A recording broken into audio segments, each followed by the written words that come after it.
Okay, good evening, everyone, wherever you are, and thank you so much for joining us today for the fourth lecture in the 2025 PMA talk series. It's a real pleasure to welcome Dr. Theodore Beers, a historian of classical Persian literature with a special interest in the literary exchanges between Persian and Arabic in the pre-modern world. Dr. Beers received his PhD from the University of Chicago in 2020 and is currently based at Drexel University in Philadelphia, where he works as a research software engineer, which is very interesting.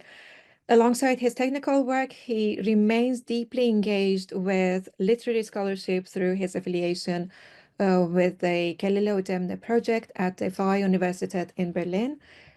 And this evening, Dr. Beers will take us into the world of early manuscripts of the Kalila and Dimna, a remarkable tradition that has traveled so far across regions and languages and has inspired scholars and poets and artists alike throughout centuries. So without further ado, I'll hand it over to Thea to guide us through the oldest surviving editions of this iconic text. Thank you. Wonderful. Thanks so much, Shiva, for inviting me, and thanks to all of you for being there to listen. Most of what I talk about today will basically be showing some images, some pages, some snippets of text from several of these relatively early, and in some cases extremely early, manuscripts of the Persian version of Kalīla and Dimna by Abul Ma'ali Naṣrallāh Munshī, which was written in the mid-6th century Islamic calendar, the mid-12th century Christian calendar, under the patronage of the Ghaznavid court. But I'll get into that in a little bit. So mostly I will be showing you some of the early manuscripts of this work. But just by way of making a very brief introduction about what Kalila and Dimna is in a more general sense, just thought I would spend a couple moments going through that, just in case there are people here who are less familiar with the Book of Fables. So Kalila and Dimna is a book of fables, or sort of moral stories. Most of the stories involve animal characters, talking animals. That's what made it such a famous book, in a way, comparable to sort of Aesop's fables in Europe. And the origins of Kalila and Dimna lie in a variety of Sanskrit texts, most importantly the Panchatantra, or 5 books, but also there are stories from the Mahabharata that make it into Kalila and Dimna. And from its sort of gestation period in Sanskrit, this collection of stories is translated into Middle Persian, or the Pahlavi language, in the late Sasanian period. Although that translation itself is not extant, or only very small bits and pieces of the Middle Persian Kalila and Dimna have survived. But it was translated from Middle Persian into Syriac and Arabic. The Arabic translation especially, which was written by Ibn al-Muqaffa around the middle of the 8th century Common Era, became such a fantastically successful text that it inspired further translations and adaptations into just about every language that you could think of throughout the course of the medieval period and from all over the world. It's translated back into New Persian, it's translated into Hebrew, Greek, Latin. It gets into European languages in the late medieval period. In the 13th century, there's translations of Kalila and Dimna into Old Castilian in Spain. Over time, eventually there are versions of Kalila and Dimna in Turkish, in Urdu, in Pashto, also in languages of Southeast Asia. So this book is just absolutely everywhere. It can be described as one of the great classics of pre-modern world literature by any standard. It is one of the most famous fable books in the world, I think we can say. And so it's called Kalila and Dimna because of the 2 main characters who are jackals. There's Kalila, who's the good jackal, and Dimna, who's the evil jackal. The fables themselves address a whole bunch of moral themes, how to behave at court, political intrigue, how to behave in war, how to conduct oneself in romance, things like the importance of not acting in haste, or the importance of accepting one's fate in the world. And As you can well imagine, because of the fact that there are talking animal characters, this book lent itself very naturally to being illustrated. So we have a great number of manuscripts of this with paintings in them. This manuscript that I'm showing is actually of the Arabic Kalīla and Dimna, but it's a manuscript held at the British Library. Yeah, and so we have a number of important versions of Kalila and Dimna that are written in New Persian. And here we're sort of coming to the main point, because one of these is Naṣrallāh Munshī's version that I'll be showing early manuscripts of in just a moment. But already in the 10th century Common Era, 4th century Hijri, there was demand for translations of Kalila and Dimna back from the Arabic into the new Persian language, which was then being written in the Arabic script. And Persian literature was sort of rising again and reconstituting itself in this period. An author named Abul Fazl Bal-Ami was commissioned by the Samanid court, as far as we know, to write a prose translation in Persian of Kalila and Dimna. That has not survived. However, we do still have fragments of a poetry version, a versification of Kalila and Dimna by the great poet Rudaki from the same time period. This is something that François de Blois has done some work on, trying to identify all of these surviving fragments of Rudaki's version.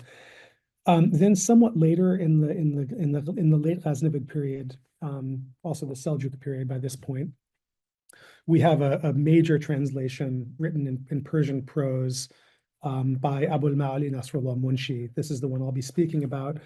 And he writes this under the patronage of the Ghaznavid Sultan Bahram Shah. And for that reason, this version of Kalila and Dimna is sometimes referred to as the Bahram Shahi version. You'll hear that especially in Persian. At around the same time, there's another Persian prose translation from the Arabic, much less well known, and this is written to the west in Mosul under the patronage of one of the Seljuk Atabeks by an author named Muhammad al-Bukhari, which this one also survives in an extraordinarily early manuscript, albeit only one manuscript of this has survived. A century later, there's another versification by a poet named Qani Tusi. This also is not very well known. It's a versification that's based on Naṣrallāh Munshī's version. And this is written in Seljuk Anatolia.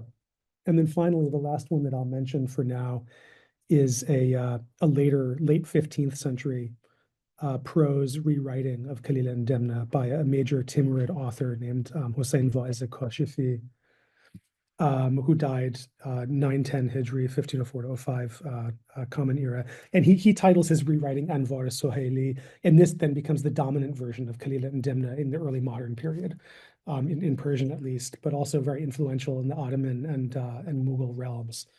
But for a good 350 years or so, the major version in Persian of Kalila and Dimna is that of Naṣrallāh Munshī. And that's what I'll be speaking about. So some things that make this version of Kalila and Dimna unusual and special. This court bureaucrat, he was a secretary of a kind, that's what Munshi means. He took it upon himself to translate Kalila and Dimna from Arabic into New Persian, but he also wanted to really enrich the text, to dress it up and to add a lot of material to it in order to add emphasis to what he thought were the really important parts of these fables.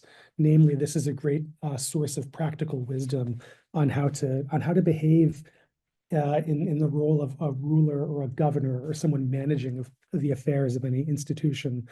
And he has a whole theory of how Kalila and Dimna is kind of a manual on how to be a just Islamic ruler. So in order to bring all these things out, he adds a whole bunch of stuff to the text. He adds a large new preface.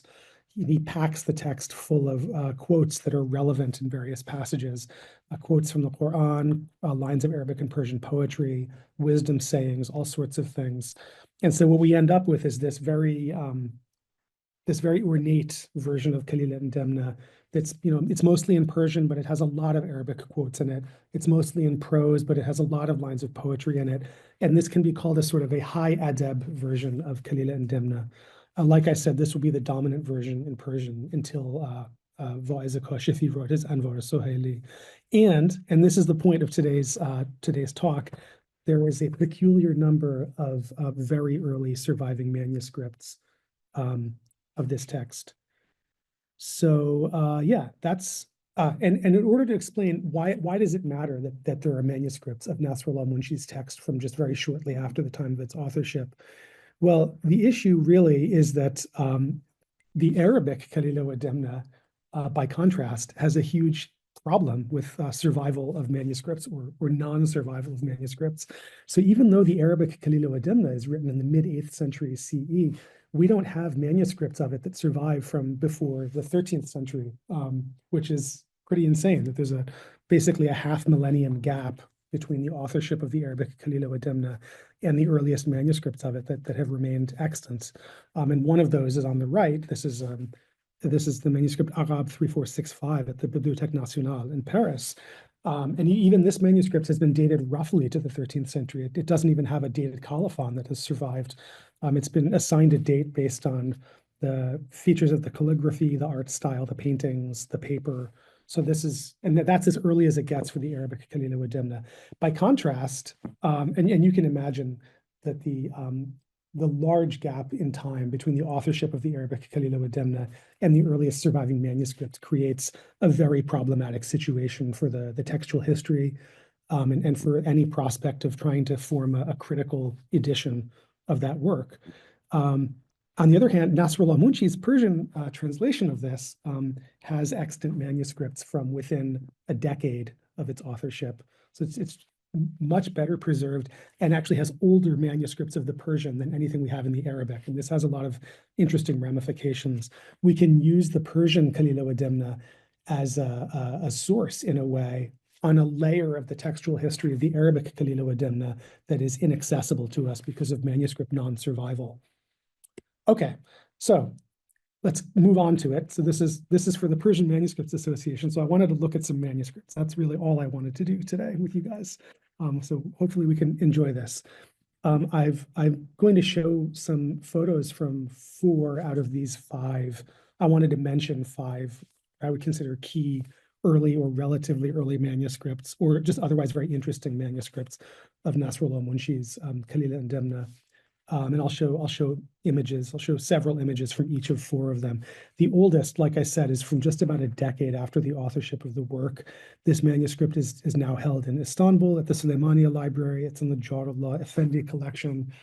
The second oldest manuscript, and there's only 2 manuscripts that have survived from the 12th century Common Era, the 6th century Hijri, but that is really remarkable that any have survived from so early. These are very early, precious Persian manuscripts. The other one from that century is now in Ankara, so it's also in Turkey. And this was in the library of the Turkish Ministry of Education in Ankara. It's been moved to a different library now. That's copied right at the end of the century.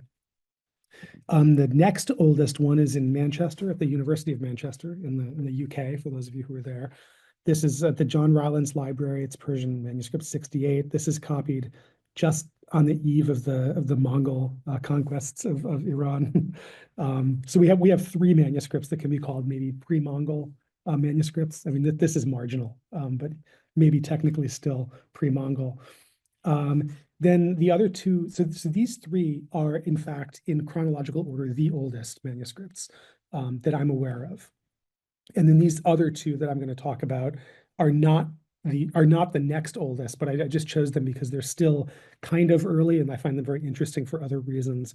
One is in the Staatsbibliothek to Berlin, and the other one is in Tashkent at the Biruni Institute of Oriental Studies, and they're from the late 13th and early 14th centuries, respectively.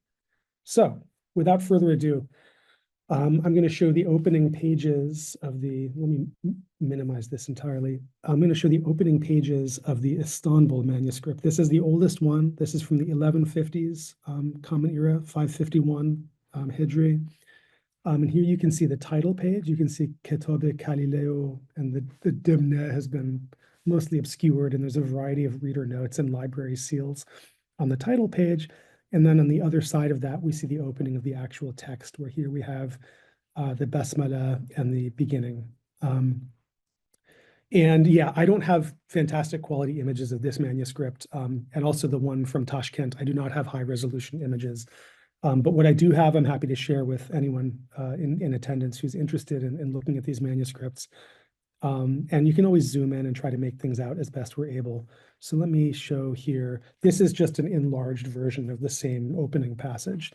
And what I wanted to show about this is that we can really tell that this is a pre-Mongol Persian manuscript. It has some features of the calligraphy and orthography that I'm sure many of you will recognize as being on the archaic side. So I'll just read a few lines of the Persian. So we have Bismillah ar-Rahman ar-Rahim. سپاس و ستایش مر خدای را جل جلاله که آثار قدرت او بر چهره روز روشن تابان است و انوار حکمت او در دل شب تار درفشان است. بخشاینده ای که تار عنکبوت را سد عصمت دوستان کرد. جباری که نیش پشه را تیغ قهر دشمنان گردانید. So I don't think I need to translate the whole thing, but it begins with praise and thanks for God, the signs of whose power shine upon the brightest day, the lights of whose wisdom illuminate the darkest night, and God is a granter, a bestower, who made a spider web into a barrier to protect friends, and who made also the sting of a gnat, a sword to conquer enemies. And this refers to different stories from either biblical history or early Islamic history. The spider web is I think it was the Prophet Muhammad was with Abu Bakr Siddiq, and they were being pursued by some men of the Quraysh, and they hid in a cave, and they would have been discovered, but over the night that they spent there, a spider wove its web over the opening, and so the men who were searching for them didn't pursue them there. So the spider web became a barrier to protect friends. And then this Nisha Pasha, the sting of the gnat, refers to the biblical story of Nimrod, where I think Abraham is able to defeat Nimrod because of a swarm of gnats. In any case, as far as orthography is concerned, we can see some interesting things. You can see the izafe after some of these words looks almost like an aleph under the last letter of whatever word is having the izafe placed on it. So dar dil shabetar, you see this izafe marker, or here asar qudrat u. That is noteworthy to me. Also, perhaps more so, this izafe after words like chehre, or this also indefinite marker after bakhshayande, where we see this looks like a ya, but it's like a letter ya, but it's almost clipped in half. And historians of Persian orthography will say that, and we'll actually see this passage develop in later manuscripts over the course of this presentation, that this letter ya it gradually gets shortened and shrunk to form the sort of mini hamza that we now use, that later came to be used in more modern Persian orthography, that gets placed above the letter rather than next to it. So here we see an earlier layer in that transformation. And there's just other things about this that look like an older style of writing nasr. For instance, the way that the aleph comes after, the way that it connects to a tooth, we see that in asar, where it comes below the line a little bit. We see that in taban. There's several places where we can, also in bakhshayande. So there's interesting features. Anyway, I don't want to go on for too long about this. We can see here's the colophon. For all of the manuscripts, I'll show the opening page and the colophon at minimum. Here we can see that this was completed on a Thursday night, on a Thursday, Yawm al-Khamis, with 3 nights left in the month of Muharram, and this is in 551. And we get the name of the scribe as well, which is Mahmud ibn Osman ibn, I think, Abi Nasr at-Tabari. At least that's how I read it. Okay.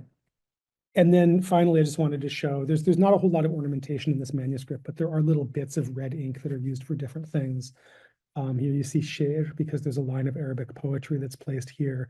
And here sideways in the margin, you can see it says Sifat as-Salek, or description of the one who's on the Sufi path. And so it has these little marginal notes that indicate what topic is being discussed or what's being described in each, in various specific passages. Okay, so as far as noteworthy features of this manuscript, first of all, obviously it's extremely early. It's only a decade after Naṣrallāh Munshī wrote the text. There are some damaged pages, small losses. As far as I know, I haven't noticed any large lacunae. But overall, especially considering how early it is, this is a well-preserved manuscript. There's interesting archaic orthography. We see these extra dots above or below some letters like dal, these exaggerated izafe markers, things like that.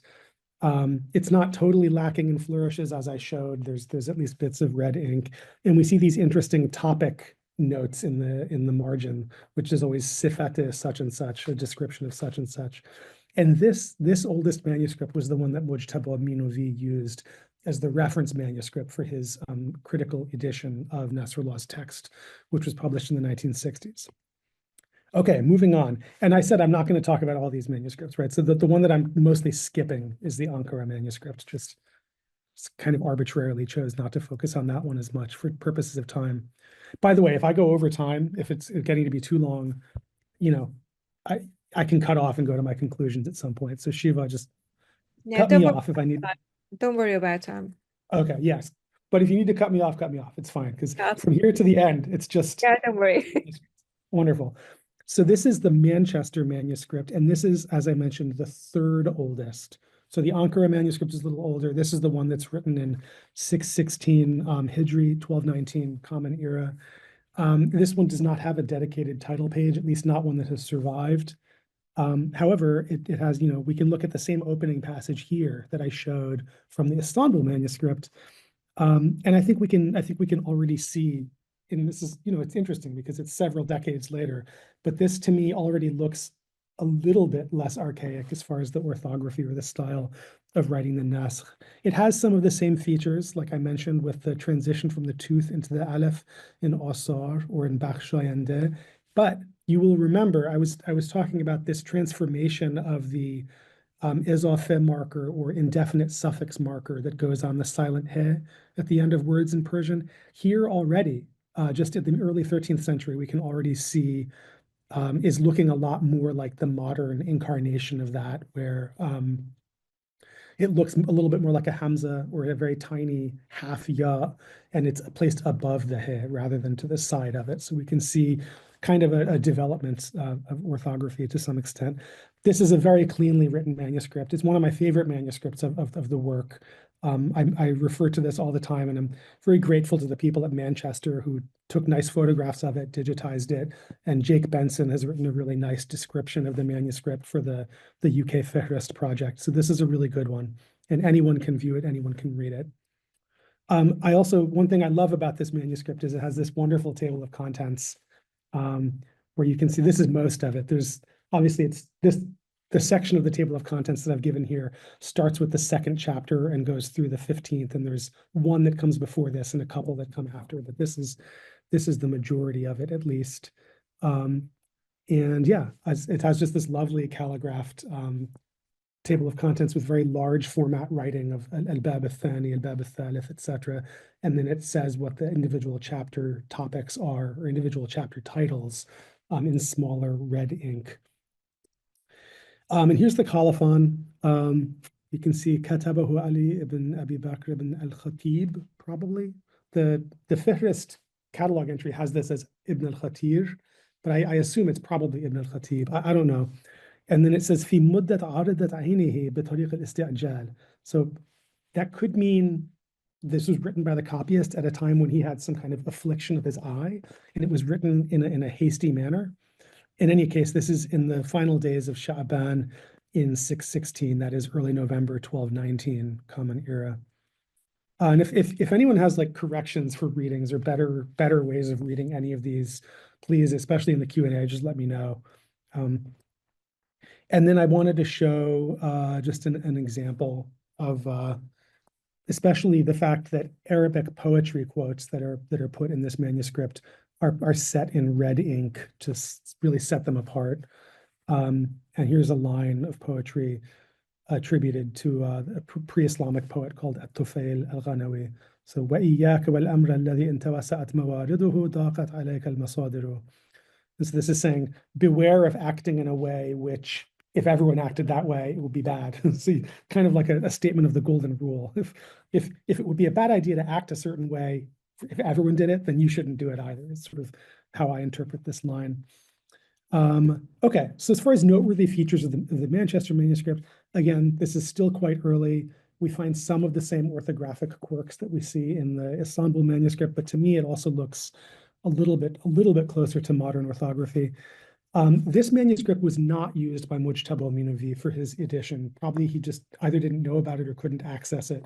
But this is the one very early manuscript that's not reflected in his edition. So when for my own study of Naṣrallāh's text, I'm always relying on Minovi's edition, which is very good, but it's also a good idea to refer to the Manchester manuscript for passages that are somehow unclear. This has some very nice calligraphic details. Like I said, I love the table of contents. And we see the highlighting of the lines of Arabic poetry and some other Arabic quotes in red ink. And this already shows a facet of the reception of Naṣrallāh's text, which is that the inclusion of all these Arabic quotes is seen as a very special aspect of the text and something that is often set off with red ink or a different style of calligraphy somehow. And we have indications that a lot of readers also found it difficult to read all these, especially quotes of early classical Arabic poetry. I'll talk about that a little bit more. Yes, in fact, I'll talk about it right now because we're coming to the next manuscript, which is the one that's held at the Staatsbibliothek in Berlin. And this manuscript also lacks a title page. Here's the opening with the basmala and the same passage we've looked at a couple times. And you can see, already a smoother calligraphic style. That's very different appearing already. But what I really, we can look at the colophon as well, just to cross our T's and dot our I's. This one's a little bit difficult to read, but it says, Tamba al-Kitab, so the writing was finished at the hand of, so it's Muhammad ibn Isa al-Bukhari al-Mawlavi, and then on the date of Rajab in the month of Rajab, as you can see, in the year 683. So that's September to October 1284. Okay. Yeah, but anyway, by far the most distinctive characteristic of this manuscript is that there is a Persian gloss of the Arabic quotes, which you can see here. So we have a line of, we have a line, or at least a hemistich of poetry here and a saying here. This is also probably a hemistich of poetry, isn't it? We have بقدر الكد تكتسب المعالي, and then we see in the Persian به اندازه رنج کسب کرده شود بلندی ها. So in proportion to the effort that is put in, high attainments are granted. Thank you. You're welcome. Yeah, and so and then in this next one we see وخير جليس في الزمان كتابه, and then we see below, and this is a hemistich from the poet al-Mutanabbi, and then we see و بهترین همنشین در زمان کتاب است. And so this means I'm the best table companion, or the best sitting companion of the age is a book. And so yeah, this is by far the most distinctive characteristic of this manuscript, is that it has all or almost all of the Arabic quotes in this larger black writing, and then it has this red interlinear gloss that gives a word by word almost translation, or at least definitions of words in Persian. And you can see the Persian poetry is treated very simply. It's just in plain black script. So there's a big difference in the way that the Arabic material is treated.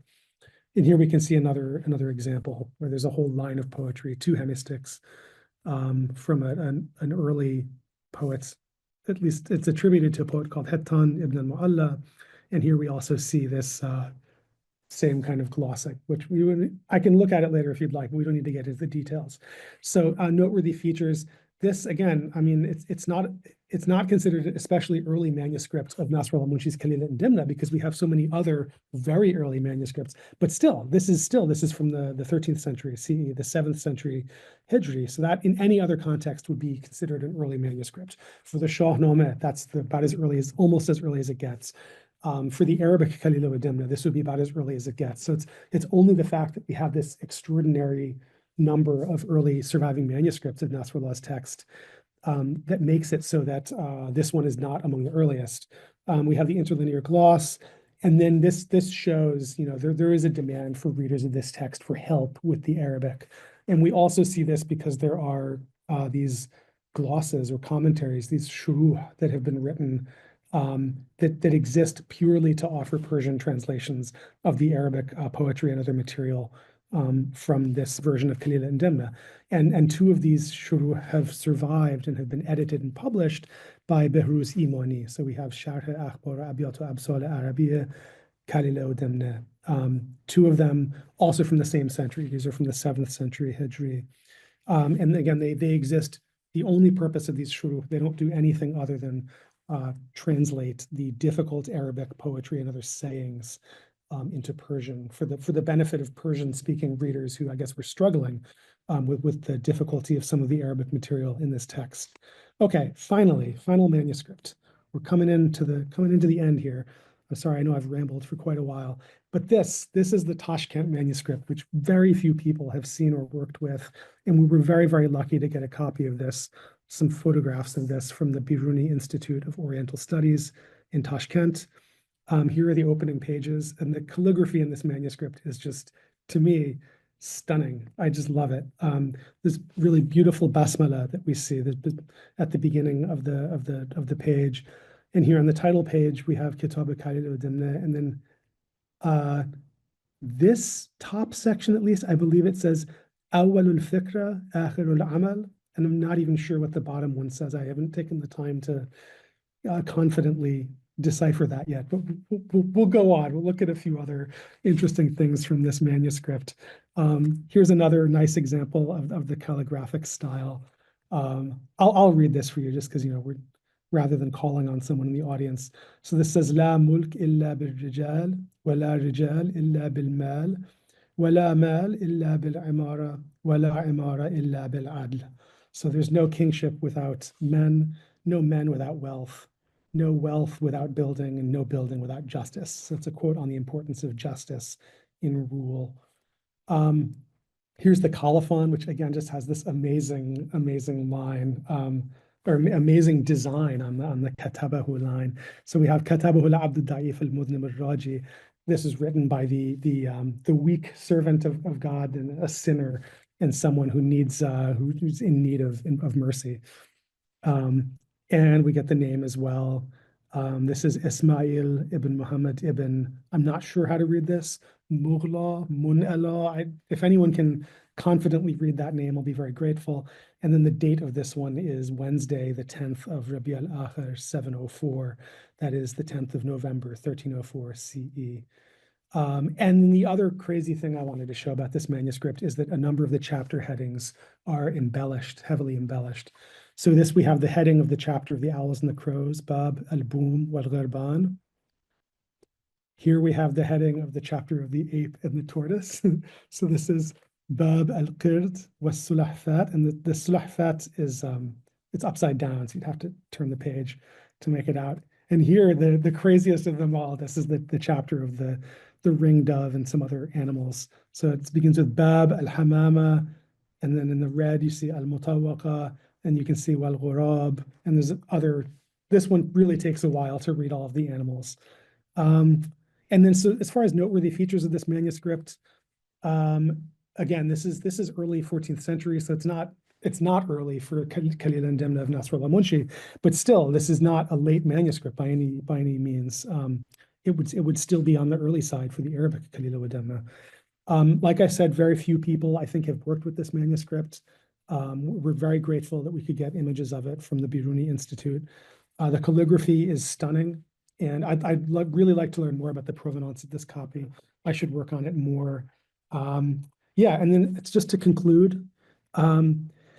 This version of Kalīla and Dimna is just incredibly well preserved. It's really peculiar. I can't think of another Persian work from the Ghaznavid period that has this concentration of very early manuscripts.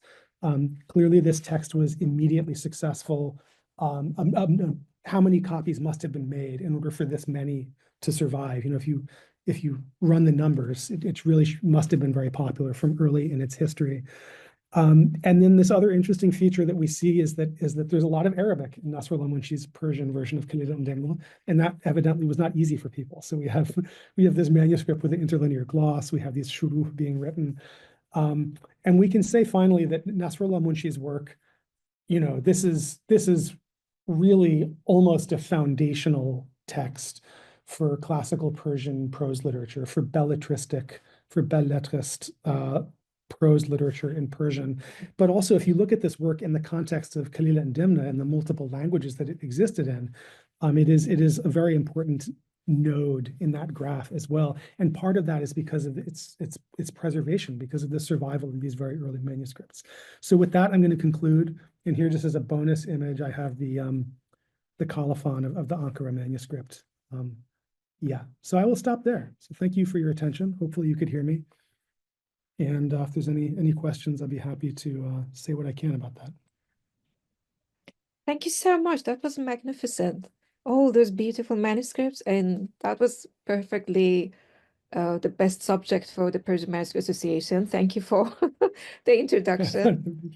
Thank you. And some of these features are really stunning. I mean, the manuscript that you showed in Tashkent Library, it's Yes. probably one of it can be used as a really great artwork for graphists, for example, graphic designers. And it's really magnificent the way that they did what they did with these letters. And it would be great if we could have that manuscript. So Right. And it share. would be great if someone went to Tashkent and took high resolution images of that manuscript. It would That would be instantly make a coffee ideal. table. Yeah. Absolutely, that would be ideal. Thank you so much. So we are happy to get questions from any participants. They are I see all some questions in the chat.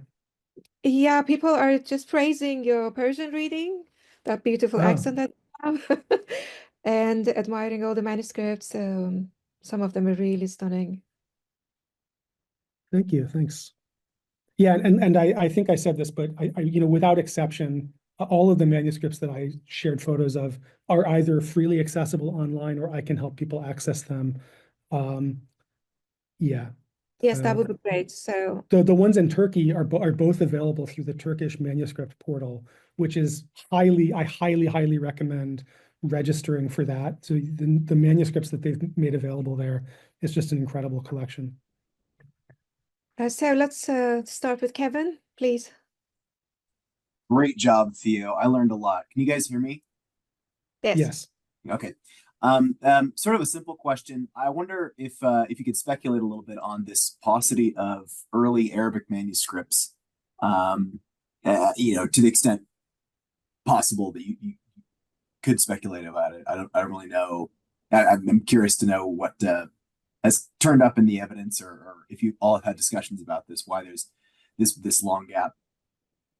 Yeah, we don't really know. I mean, this is something that Beatrice Gründler or other Arabists that have worked on her project, like Johannes Stephan, could talk about for hours. It is really puzzling that, well, I guess, I mean, it's fair, in all fairness, we have to say that it's not like we would expect in ordinary circumstances to have a ton of 8th, 9th, 10th, even 11th century manuscripts of Arabic work that were authored from before then, right? So if we look at the example of the textual history of the Quran, it's been, obviously that is the best preserved, the ultimate example, and a humongous research effort internationally for generations has gone into finding every fragment of these very, very old codices and manuscripts of the Quran that exist, and analyzing them in whatever way is possible to determine how old they are. But everything other than the Quran, if we look at early classical Arabic poetry, when you really look into it and where the manuscripts are from, in many cases, those manuscripts are many, many centuries after the authorship date of those works. So we have to be fair to Kalīla and Dimna. I do wish that we had, let's say, some 11th century manuscripts. It would be nice, some 12th century manuscripts, but that's really what we're trying to answer is why it's just a little bit later than it should be, seemingly. And that's a puzzle. One that I've never heard a convincing theory for why that is, other than that Kalīla and Dimna, we do know from the manuscript record, was a work that was copied not only for royal libraries, not only for illustrated manuscripts, but was also the kind of work that was copied to be read. These books, these copies of Kalīla and Dimna were meant to be consumed, were meant to be used, and books that were in the market and being used in that way were maybe less likely to be preserved long term. And that it's the rise of courtly book culture and courtly manuscript culture, which is a little bit later in the medieval period, that really brings Kalīla and Dimna in Arabic and in the other languages that it was being translated into this realm where very fine manuscripts are being produced, and then they're surviving because they're in courtly libraries or other institutional libraries, or they end up in awqaf. So that's, you know, I know that's not a great explanation, and there is still this puzzle of we should have something from at least a little bit earlier than we do, but that's basically the shape of it. And it leaves us in this very interesting situation where Johannes Stephan, for instance, has done a lot of research on looking into quotes from the Arabic Kalīla and Dimna that come up in like the Aqd al-Farid of Ibn Abd Rabbih. We're sort of looking at this indirect transmission of the text of Kalīla and Dimna through the Arabic adab tradition as a way of getting glimpses of what form the text may have existed in before we actually have dedicated manuscript witnesses. But it's very complicated. That's obviously a good question, and one that no one will easily be able to answer. So thank you. No, that was great though. Thanks. Really interesting stuff. We have a question from Mirsalar, please. Hello, can you hear me? Yes. Thank you, Theo. It was really amazing. Like, it was super stunning to see all these manuscripts, and you did a really good job. And thank you so much. I have a question and then one small suggestion. The question is like, can you talk a little bit about the history of the manuscripts in different libraries? You know, like Kalila was written in Central Asia in the Ghaznavid Empire, and then immediately, like we have the oldest copy in Istanbul.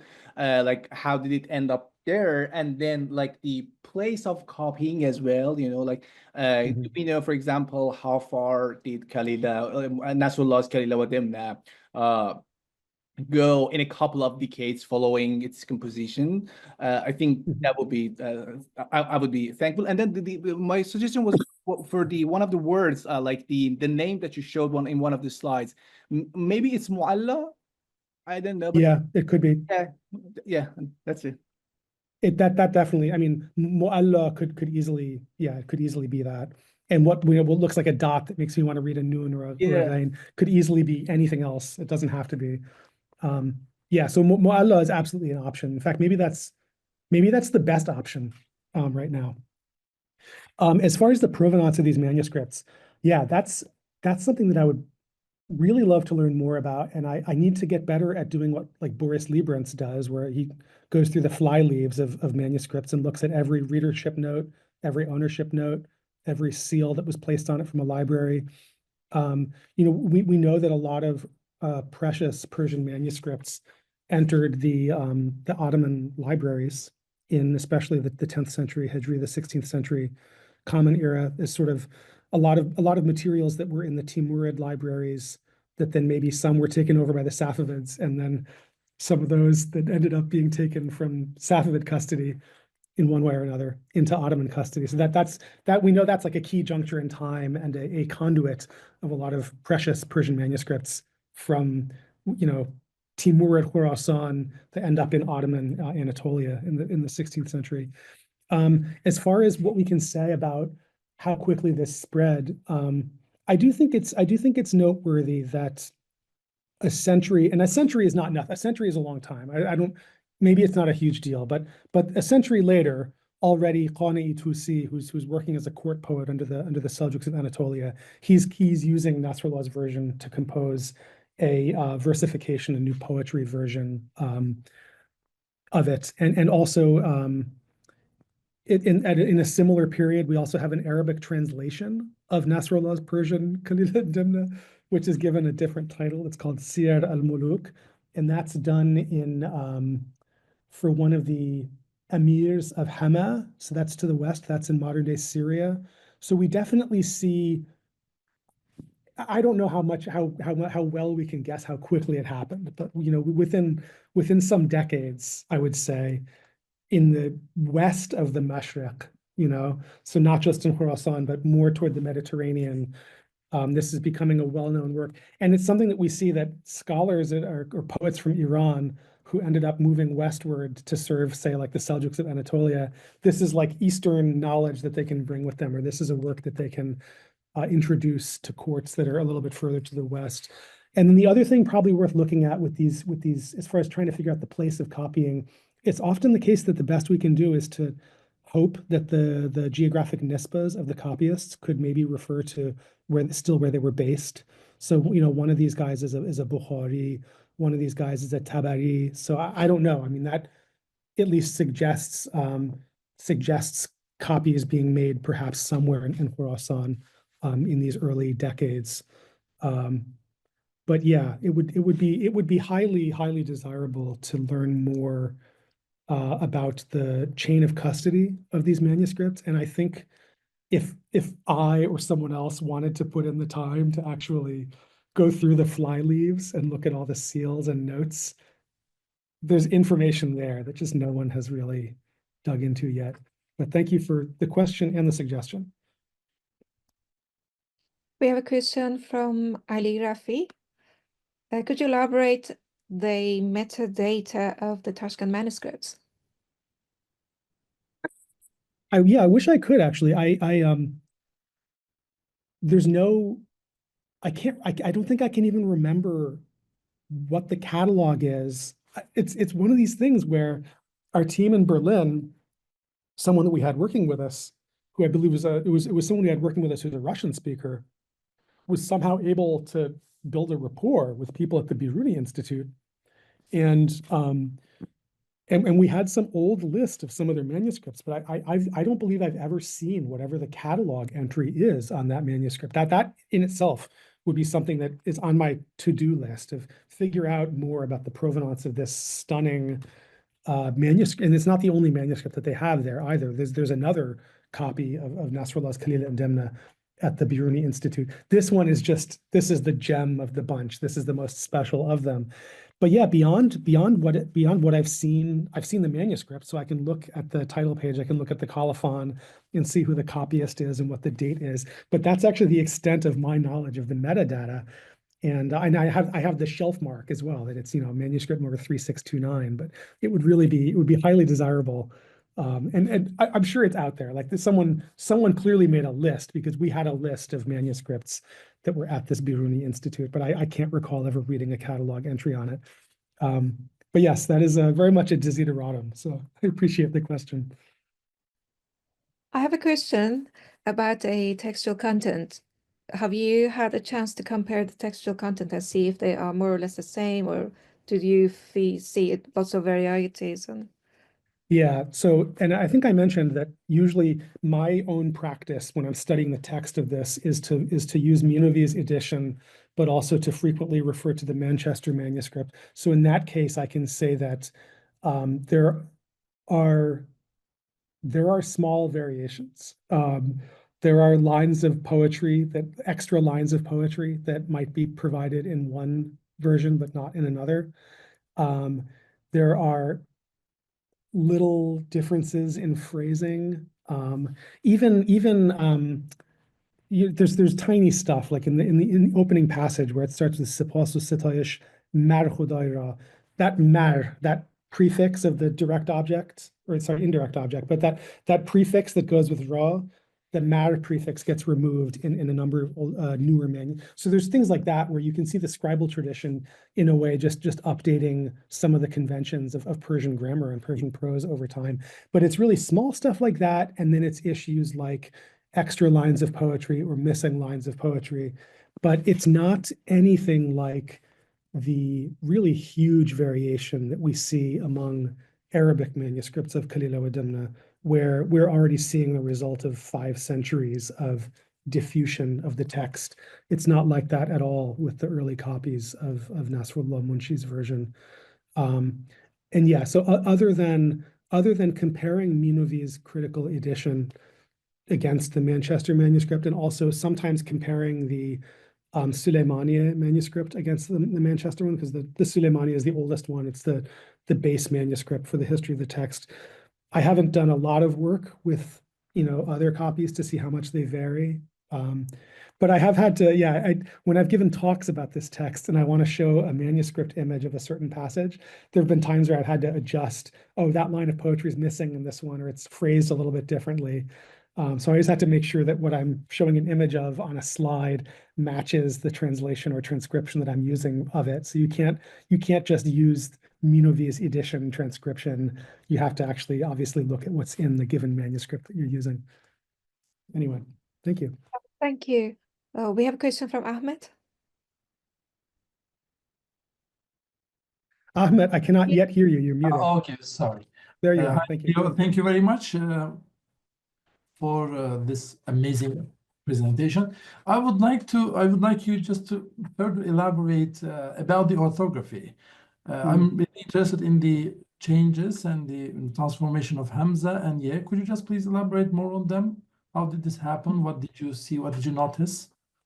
Yes, so this is and this is actually an issue that I've seen discussed on social media by a guy named Rouzbeh Pournader, who's a very eminent Iranian computer scientist. He's the guy who founded the Persian version of Wikipedia, and he's done a lot of work with the Unicode Consortium, and he's a real expert on the encoding of Persian text, and has obviously also an interest in the Persian script and how it evolved over time. And he once wrote to me saying, can you find any examples of older manuscripts where we see this half ya type letter, where it looks like something in between what used to be a letter ya that was placed after a word for the izafa or for the indefinite marker, and then it's something between that and what looks like the hamza that goes above that we see now. Can you find any intermediate? And this early manuscript of Kalīla and Dimna actually has something like that, as we saw, where it has this clipped ya. But the way that Rouzbeh presented it to me was that this is something that is mentioned in histories of how, or overviews of how Persian orthography evolved over the course of the medieval period, but often in vague terms without being exactly clear about the chronology or when each stage happened. So you know, I think I can see it, but I actually feel like attempting a rigorous history of the evolution of Persian orthography. I'm sure someone has done, I actually don't know who's done that.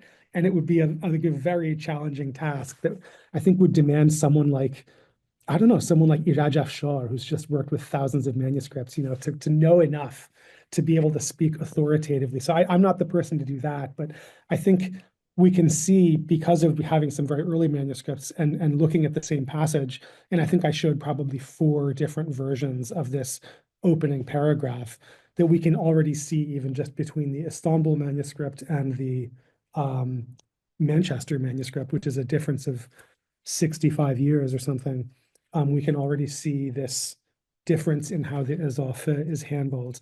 And over time, of course, there's better known works of early Persian, like any Persian student, a student of Persian literature who looks at early manuscripts of the Shahnameh, you'll see that in a verb like bud, you'll see a dot with the dal.